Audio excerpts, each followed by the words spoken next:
had the good fortune to know Edsger in 3 of his roles. As a Burroughs Fellow, I should say the Burroughs Fellow, there was only one. They broke the mold after they made him. As a UT professor, and as a close neighbor.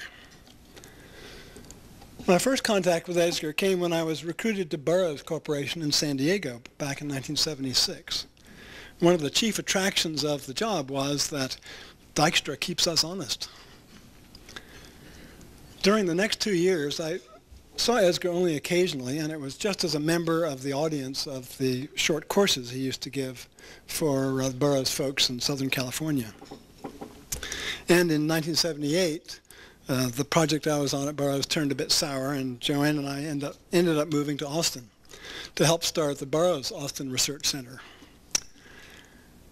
Fortunately, Edsger soon became a frequent visitor to BARC, as we called it. He would give talks and hold discussions, and best of all, he would work with us individually.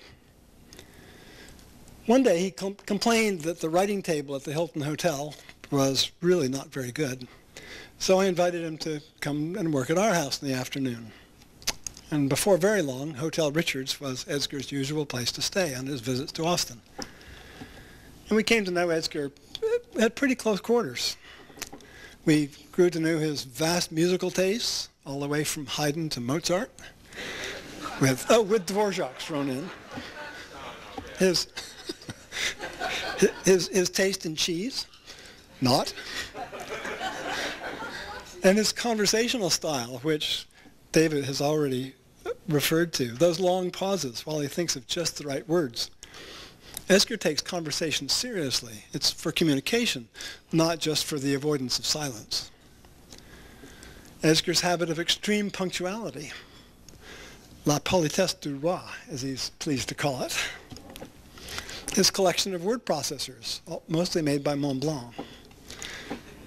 His relentless drive to improve his English.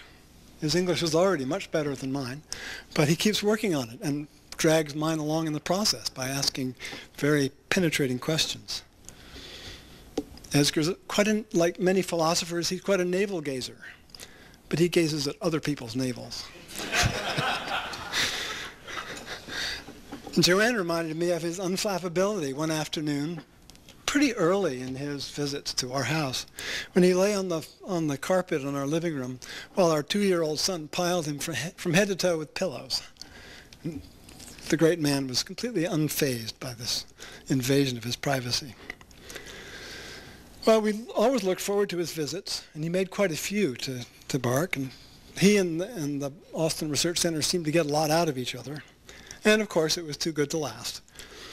By 1984, Burroughs had been taken over by the accountants and had lost its interest in science. And Edsger's visits began to include longer and more serious visits to the local university. And I remember Mani Chandy and Jay Misra would come to the door of our house and take Edsger away and bring him back sometime later. It was clear something was afoot. And sure enough, eventually it was announced that Edsger was leaving Burroughs for UT. The Burroughs technical community was highly dismayed, and the regrets of his Dutch colleagues must have been very profound. My regrets, however, were very mixed. Too bad for Burroughs, but Edsger would be moving to Austin, so we'd see more of him. But my good fortune didn't end there.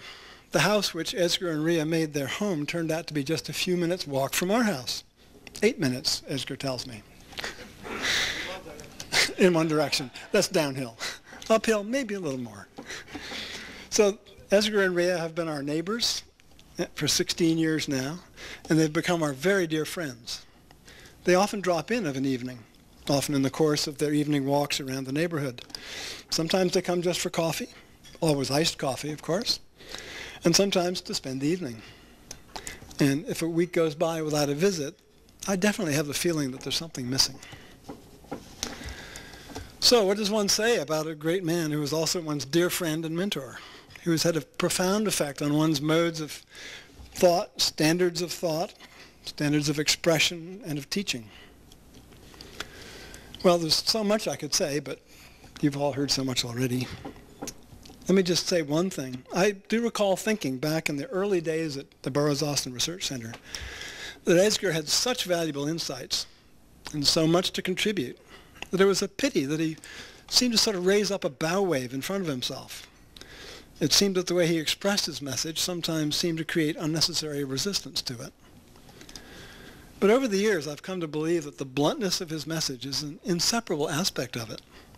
Honesty compels Edsger to say what people need to hear, not what they want to hear. And his many honors and awards and the overflow crowd that's gathered for this symposium are ample evidence that there are many of us who are thankful to hear what we need to hear and are exceedingly grateful to Edsger for expressing so many insights and inventions so clearly, and for showing us the way so fearlessly, and for taking the flak so tirelessly. This is the stubbornness for which the Dutch are renowned, put to its best and highest use. Now, you may have noticed reading your program that the symposium committee have been working up a website containing all of Edsger's typescripts and manuscripts. I'm happy to report that we have scanned all of the EWD series, 1,100 documents, numbered 28 through 1,292, and we trust the series will continue, and Edsger's PhD thesis, and it amounts to 6,461 pages. The Mathematical Center report should bring it to around 7,000 pages, all of it of the highest quality. This website will be open to the public when the collection's organization and presentation reach a standard that is befitting the man that we are honoring tonight. And it will also burn a snapshot of the site onto a CD-ROM as a memento for all of you, for everyone who's registered for the symposium. So you can look for it in your mailbox later this summer and watch the website for the latest EWDs. You're all on the mailing list now. Thank you all for coming. And thank you, Edsger, for all the inspiration. And we'll hope to see you again in another 10 years.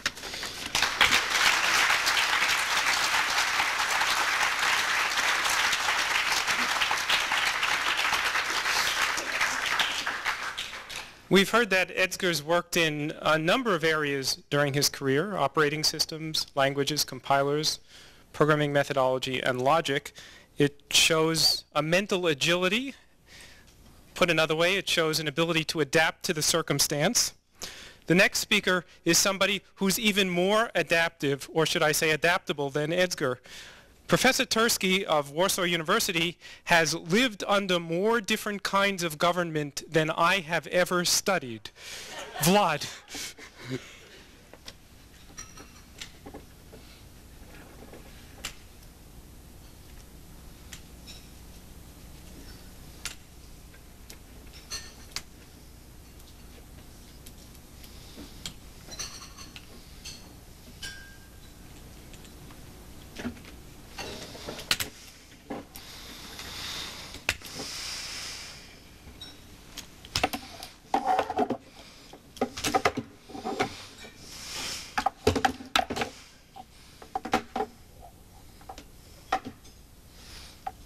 It's all about stability.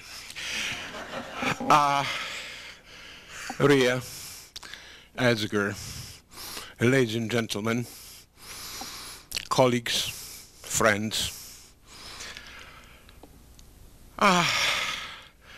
It's a unique occasion which brought us together tonight and for this wonderful symposium. It's very unlikely that exact repetition will ever happen with this company. Another 70 years for most of us is, well, certainly for me. There are many ways in which I could have started and developed this little speech. I could have started recalling an evening in Union when Edsger was totally baffled